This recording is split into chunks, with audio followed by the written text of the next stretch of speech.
Hello వాళ్ళందరికీ, అందరూ ఎలా ఉన్నారు? ఇవాళ నేను ఈ వీడియో చేయడానికి మెయిన్ రీజన్ ఏంటంటే, ఎవరైతే డెంటల్ ట్రీట్మెంట్కి వచ్చి ఎక్స్రేస్ గురించి భయపడతారో, ఏదైనా స్కాన్ తీయించుకోవడానికి కానీ వాళ్ళ గురించి చేస్తున్నాను. ఎందుకంటే ఈ డెంటల్ ఎక్స్రేస్ అనేవి ఇదివరకులాగా మనకి హామ్ చేయదు. ఇప్పుడు ఇంకా చాలా సొఫిస్టికేటెడ్గా మంచిగా డెవలప్ అయ్యి, సో వాటి గురించి డీటెయిల్గా తెలుసుకోవాలంటే వీడియో ఎండ్ వరకు చూసేయండి. నేను మీ డాక్టర్ వజ్రాల్ సిస్దర్, pediatric and preventive dentist from Modern Smiles Dental Hospital, Gollapudi, Vijayawada. మెయిన్గా మనకి డెంటల్ ఎక్స్రేస్ అనేవి 2D అండ్ 3D ప్యాటర్న్స్లో ఉంటాయి. 2D ఎక్స్రేస్లో 2 టైప్స్ ఏంటంటే, ఒకటి చైర్ సైడ్ తీసేది, ఇంకోటి డైరెక్ట్గా మన మిషన్ దగ్గర నించున్నప్పుడు అది మన చుట్టూతా తిరిగి తీసేది.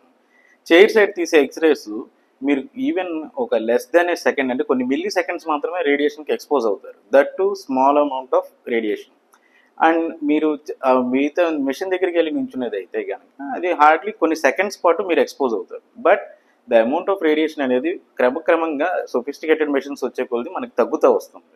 ఈ డెంటల్ ఎక్స్రేస్లో మీరు ఎక్స్పోజ్ అయ్యే రేడియేషన్ దేంతో కంపేర్ చేసుకోవచ్చు అంటే, మీరు ఒక ఫ్లైట్లో ట్రావెల్ చేశారు, ఆ ఫ్లైట్లో మీరు ఎక్స్పీరియన్స్ చేసే రేడియేషన్తో పోలిస్తే, లేదా ఈవెన్ మీకు వింటే ఆశ్చర్యకరంగా ఉంటుంది, ఒక చిన్న అరటిపండు తిన్నా కూడా దానికంటే తక్కువ రేడియేషన్ మీరు మన డెంటల్ ఎక్స్రేస్ ద్వారా ఎక్స్పోజ్ అవుతారు. నిజం, ఇది నమ్మండి. ఎందుకంటే ఈ డెంటల్ ఎక్స్రేస్ ద్వారా మనకి చాలా రకాల ఉపయోగాలు ఉన్నాయి.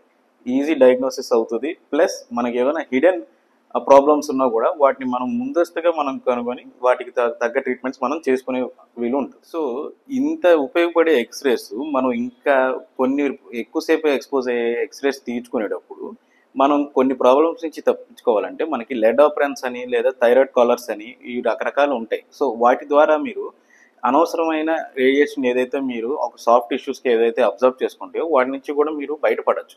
అండ్ ఇన్ని ఉపయోగాలు ఉన్న ఎక్స్రే కొంతమందికి మాత్రం మంచిది కాదు. ఎవరికంటే బాగా చిన్నపిల్లలకి, వాళ్ళకి కూడా తగ్గ రేడియేషన్ కంటే ఇంకా చిన్న లెవెల్స్ ఎవరైనా సెన్సిటివ్గా ఉన్నా సరే ఎక్స్రేస్కి వాళ్ళకి. And main important thing, pregnancy ఉమెన్కి ఎక్స్రేస్ అనేవి కొద్దిగా దూరంగా ఉంచాలి. సో ఇలాంటి జాగ్రత్తలు తీసుకుంటే మీరు ఎక్స్రేస్ వల్ల ఎటువంటి హామ్ అనేది ఉండదు. సో ఇలాంటి మరిన్ని హెల్తీ వీడియోస్ మీ వరకు రావాలంటే వెంటనే మీరు చేయాల్సిన ముఖ్యమైన పని ఏంటంటే మన ఛానల్ సబ్స్క్రైబ్ చేసుకోవడం, అలాగే మన వీడియోస్ని లైక్ అండ్ షేర్ చేయడం ద్వారా మీరు మరింత మందికి డెంటల్ అవేర్నెస్ అనేది మన ఛానల్ ద్వారా మీరు క్రియేట్ చేసిన వాళ్ళు అవుతారు. Thank you.